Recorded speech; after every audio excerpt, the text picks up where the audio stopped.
Just wanted to welcome you to the Diabetes and Obesity panel that we have before you.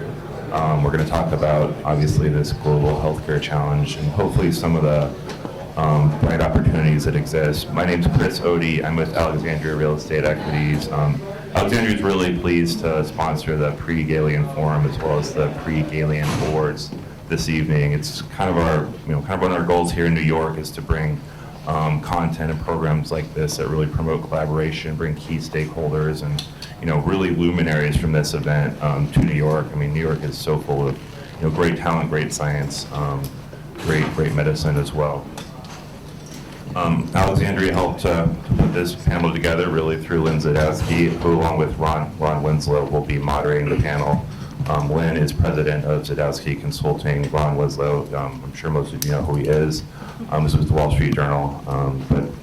Without much further ado, let me hand it over to them. They'll run you through it. I think it's going to be a great panel. I've been on the call, so I'm really looking forward to it. Thank you. Thank you, Chris. And thank everyone for joining us today. I think this is going to be an interesting 2 hours. And based on our warm-up session in the green room today, I think a very lively discussion and debate.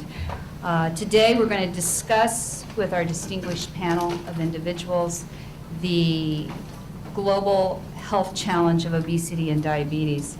We're going to try to explore many sides and many facets of this problem, as well as discuss the challenges and opportunities with developing the next generation of treatments and therapies, as well as discuss what's needed to continue to foster innovation in this field.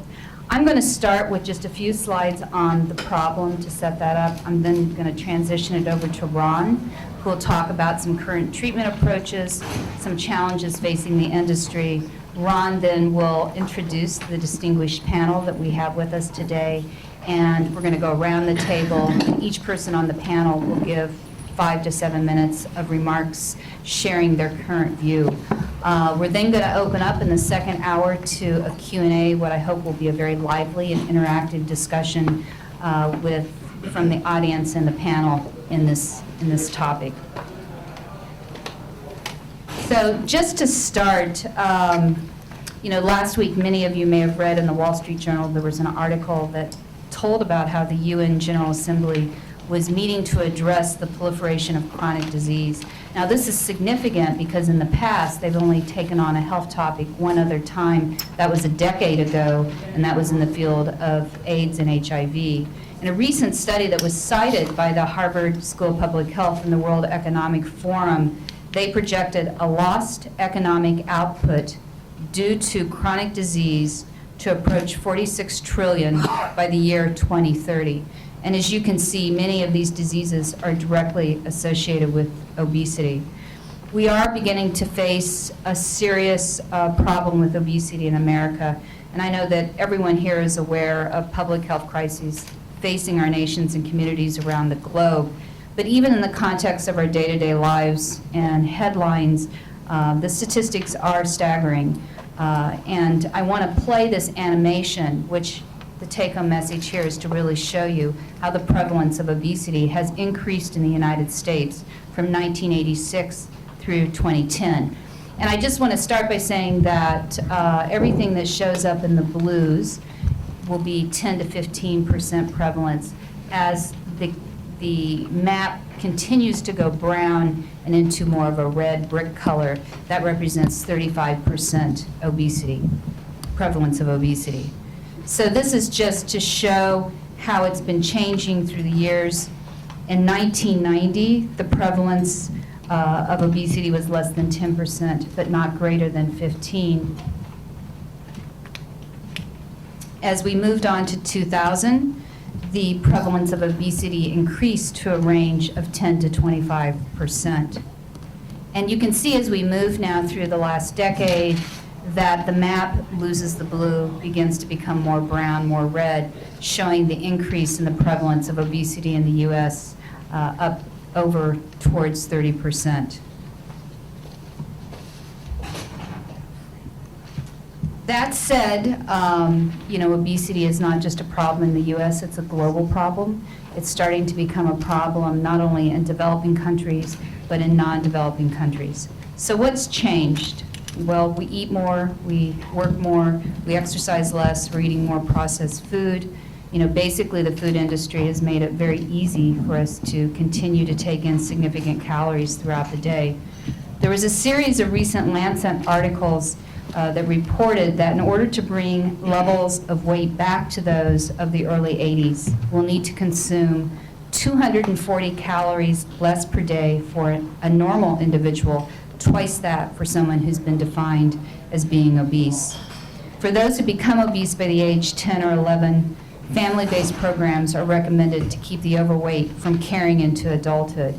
And this was coming up as one statistic that I really thought was staggering. It's reported that children aged 2 to 19 consume 7 trillion calories of sugar-sweetened beverages a year.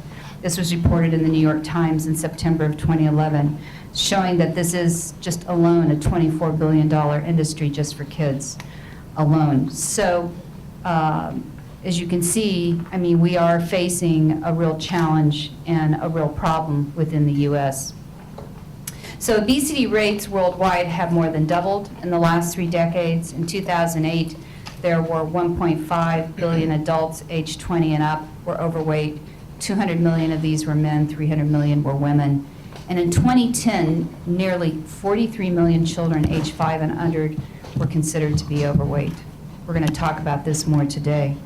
So why is this so important? Well, it matters because obesity is linked to many serious diseases and medical conditions. We're going to focus today on obesity and diabetes, but there are other conditions as well that are equally important: cardiovascular disease, cancer, and others. You can see from this map that diabetes is fast becoming a global healthcare problem or crisis itself.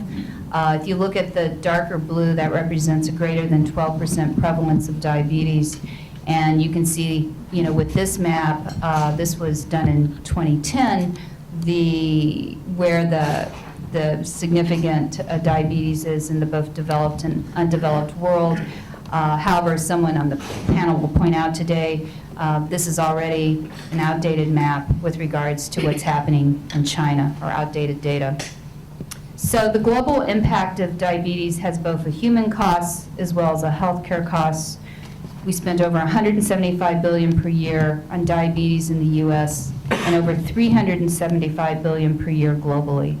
So with this in mind, I'm going to turn it over now to Ron to talk a little bit and set up just the thinking on some of the current approaches, the challenges in the industry, and then we'll move forward to open it up to our panel.